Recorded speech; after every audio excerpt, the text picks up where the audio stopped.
ನಮಸ್ತೆ ನನ್ನ ಆತ್ಮೀಯರೇ, ಖುಷಿಯಿಂದ ಹೊಸ ಕಲಿಕೆಗೆ ತಮಗೆಲ್ಲರಿಗೂ ಸ್ವಾಗತ. ನಾನು ಇವತ್ತಿನ ವಿಡಿಯೋದಲ್ಲಿ ಸೂಪರ್ ಆಗಿರುವಂಥ ಒಂದು ಚಾಟ್ಸನ್ನು ತಿಳಿಸ್ಕೊಡ್ತಾ ಇದ್ದೀನಿ.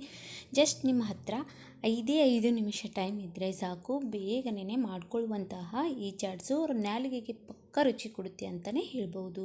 ಮತ್ತು ಹೆಲ್ದಿ ಚಾಟ್ಸ್ ಅಂತಲೇ ಹೇಳ್ಬೋದು. ಈ ಸೂಪರ್ ಆಗಿರುವಂತಹ ಚಾಟ್ಸ್ ಮಾಡ್ಕೊಳ್ಳೋಕ್ಕೆ ಬೇಕಾಗಿರುವಂಥ ಸಾಮಗ್ರಿಗಳನ್ನು ನೋಡ್ಕೊಳ್ಳೋಣ ಬನ್ನಿ. ನೋಡಿ, ಒಂದು ಸ್ವಲ್ಪದಷ್ಟು ಕೊತ್ತಂಬರಿ, ಒಂದು ಈರುಳ್ಳಿ, ಒಂದು ಟೊಮೊಟೊ, ಒಂದೆರಡು ಹಸಿಮೆಣಸಿನ್ಕಾಯಿ, ಒಂದು ನಿಂಬೆ ರಸ, ಆ ನಂತರ ಹುರಿದು ಇಟ್ಕೊಂಡಿರುವಂತಹ ಶೇಂಗಾ ಬೀಜ, ಮೇಲಿನ ಸಿಪ್ಪೆಯನ್ನು ತೆಗೆದಿಟ್ಕೊಳ್ಳಿ. ಇವಾಗ ಒಗ್ಗರಣೆ ಯಾವ ರೀತಿಯಾಗಿ ಹಾಕ್ಕೊಳ್ಬೋದು ಅನ್ನೋದನ್ನು ನೋಡ್ಕೊಳ್ಳೋಣ ಬನ್ನಿ. ಕೇವಲ 1 ಸ್ಪೂನಿನಷ್ಟು ಎಣ್ಣೆಯನ್ನು ಹಾಕ್ಕೊಳ್ಳಿ ಸಾಕು. ಎಣ್ಣೆ ಬಿಸಿಯಾದ ನಂತರ ಒಂದು ಅರ್ಧ ಸ್ಪೂನಿನಷ್ಟು ಜೀರಿಗೆ, ಆನಂತರ ಕಟ್ ಮಾಡ್ಕೊಂಡಿರುವಂತಹ ಹಸಿಮೆಣಸಿನ್ಕಾಯಿ. ಖಾರ ತಿನ್ನೋರಾದರೆ ಒಂದು 3 ಹಾಕ್ಕೊಳ್ಳಿ, ಇಲ್ಲ ಅಂತಂದರೆ 2 ಹಾಕಿದ್ರೆ ಸರಿ ಹೋಗುತ್ತೆ. ಇದು ಒಬ್ಬರಿಗೆ ಮಾಡ್ತಾ ಇರುವಂತಹ ಚಾಟ್ಸು, ನೀವು ಬೇಕಾದರೆ ಜಾಸ್ತಿ ಪ್ರಮಾಣದಲ್ಲಿ ಕೂಡ ಮಾಡ್ಕೊಳ್ಬಹುದು. ಆನಂತರ ಇದಕ್ಕೆ ಕಟ್ ಮಾಡ್ಕೊಂಡಿರುವಂತಹ ಈರುಳ್ಳಿನ ಹಾಕ್ಕೊಳ್ತಾ ಇದ್ದೀನಿ. ಒಂದು ಸ್ವಲ್ಪದಷ್ಟು ಈರುಳ್ಳಿನ ಹಾಗೆ ಇಟ್ಕೊಳ್ತಾ ಇದ್ದೀನಿ. ಮೇಲ್ಗಡೆ ಹಾಕ್ಕೊಂಡು ತಿನ್ನೋದಕ್ಕೆ ತುಂಬ ಚೆನ್ನಾಗಿರುತ್ತೆ. ಆನಂತರ ಟೊಮೊಟೊವನ್ನು ಹಾಕ್ಕೊಳ್ಳಿ, ಚೆನ್ನಾಗಿ ಮಿಕ್ಸ್ ಮಾಡ್ಕೊಳ್ಳಿ. ಅಂದರೆ ಇದು ಜಾಸ್ತಿ ಫ್ರೈ ಆಗೋದೇನೂ ಬೇಡ, ಸ್ವಲ್ಪ ಮೀಡಿಯಮ್ ಆದರೆ ಸಾಕು. ಅಂದರೆ ತಿನ್ನುವಾಗ ಈರುಳ್ಳಿ ಸಿಗ್ತಾ ಇದ್ದರೆ ಟೇಸ್ಟ್ ತುಂಬಾ ಚೆನ್ನಾಗಿ ಬರುತ್ತೆ. ರುಚಿಗೆ ತಕ್ಕಷ್ಟು ಉಪ್ಪನ್ನು ಹಾಕ್ಕೊಳ್ಳಿ. ನೋಡಿ, ನಿಮ್ಮ ಮನೆಯಲ್ಲಿ ಮೊದಲೇ ಶೇಂಗಾ ಇದ್ದರೆ ಸಾಕು, ಜಸ್ಟ್ 5 ನಿಮಿಷದಲ್ಲಿ ಮಾಡ್ಕೊಂಡು ಬಿಡ್ಬೋದು. ಚಿಟಿಕೆಯಷ್ಟು ಅರಿಶಿನ ಪುಡಿಯನ್ನು ಹಾಕ್ಕೊಂಡು ಚೆನ್ನಾಗಿ ಮಿಕ್ಸ್ ಮಾಡ್ಕೊಂಡ್ಬಿಡಿ. ನೋಡಿ, ನಿಮ್ಮ ನಾಲಿಗೆಗೆ ಏನಾದರೂ ತಿನ್ನಬೇಕಂತ ಅನಿಸಿದ್ರೆ ಸಾಕು, ಈ ರೆಸಿಪಿನ ಟ್ರೈ ಮಾಡಿ. ಈ ಚಾಟ್ಸು ತುಂಬಾ ಚೆನ್ನಾಗಿರುತ್ತೆ. ಆ ನಂತರ ಹುರಿದಿರುವಂತಹ ಮೇಲ್ಗಡೆ ಸಿಪ್ಪೆ ತೆಗೆದಿರುವಂತಹ ಶೇಂಗಾವನ್ನು ಹಾಕ್ಕೊಂಡು ಚೆನ್ನಾಗಿ ಮಿಕ್ಸ್ ಮಾಡ್ಕೊಂಡ್ಬಿಡಿ. ಇದಕ್ಕೆ ಒಂದು ಸ್ವಲ್ಪದಷ್ಟು ನಿಂಬೆ ರಸವನ್ನು ಹಾಕ್ಕೊಳ್ಳಿ.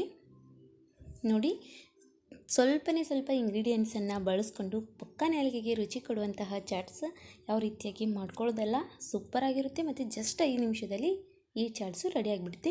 ಮೇಲ್ಗಡೆ ಒಂದು ಸ್ವಲ್ಪ ಕೊತ್ತಂಬರಿನ ಹಾಕ್ಕೊಂಡು ಚೆನ್ನಾಗಿ ಮಿಕ್ಸ್ ಮಾಡಿದ್ರೆ ರೆಡಿ ಆಗಿಬಿಡ್ತು.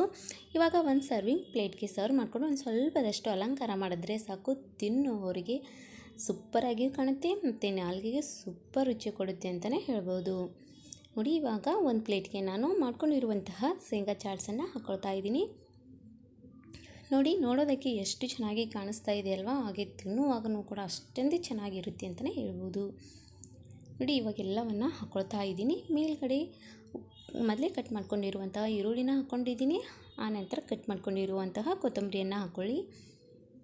ನೋಡಿ, ಈರುಳ್ಳಿ ಮೇಲ್ಗಡೆ ಹಾಕ್ಕೊಂಡು ತಿನ್ನುವಾಗ ತುಂಬಾ ಚೆನ್ನಾಗಿ ಟೇಸ್ಟ್ ಕೊಡುತ್ತೆ. ಆನಂತರ ನಿಮ್ಮ ಮನೆಯಲ್ಲಿ ಯಾವುದಾದ್ರೂ ಸೇವ್ ಇದ್ರೂ ಕೂಡ ಹಾಕ್ಕೊಳ್ಬಹುದು, ಇಲ್ಲಾದರೂ ಚಿಪ್ಸ್ ಇರುತ್ತಲ್ವ ಅದನ್ನು ಕೂಡ ಹಾಕ್ಕೊಳ್ಬಹುದು. ಮತ್ತು ಚೆನ್ನಾಗಿ ಒಂದು ಸ್ವಲ್ಪ ಅಲಂಕಾರಕ್ಕಾಗಿ ನಾನು ಉದ್ದುದಾಗಿ ಕಟ್ ಮಾಡ್ಕೊಂಡಿರುವಂಥ ಈರುಳ್ಳಿನ ಇಟ್ಕೊಳ್ತಾ ಇದ್ದೀನಿ. ಈ ರೀತಿಯಾಗಿ ಮಾಡ್ಕೊಂಡು ಬಿಟ್ಟರೆ ಮುಗೀತು, ಸೂಪರ್ ಚಾಟ್ಸ್ ರೆಡಿ ಆಗಿಬಿಡ್ತು. ಇನ್ನೇನು ತಿನ್ನೋದಷ್ಟೇ ಬಾಕಿ. ನೋಡೋದಕ್ಕೂ ತುಂಬ ಚೆನ್ನಾಗಿ ಕಾಣಿಸ್ತಾ ಇದೆ, ತಿನ್ನುವಾಗ ಅಂತೂ ವಾವ್ ಹೇಳೇಬಾರ್ದು, ಅಷ್ಟೊಂದು ರುಚಿಕರವಾಗಿರುತ್ತೆ, ಅಷ್ಟೊಂದು ಟೇಸ್ಟ್ ಇರುತ್ತೆ. ಖಂಡಿತವಾಗ್ಲೂ ಈ ಚಾಟ್ಸನ್ನು ಟ್ರೈ ಮಾಡಿ. ನಿಮ್ಮ ಹತ್ರ ಟೈಮ್ ಸ್ವಲ್ಪನೇ ಇದ್ದಾಗ ಈ ಚಾಟ್ಸ್ ಮಾಡ್ಕೊಂಡು ತಿನ್ನಿ, ಹೊಟ್ಟೆನೂ ತುಂಬುತ್ತೆ ಮತ್ತು ಹೆಲ್ದಿಯಾಗಿಯೂ ಇರುತ್ತೆ, ನಾಲಿಗೆಗೂ ರುಚಿನೂ ಕೊಡುತ್ತೆ ಅಂತಲೇ ಹೇಳ್ಬೋದು.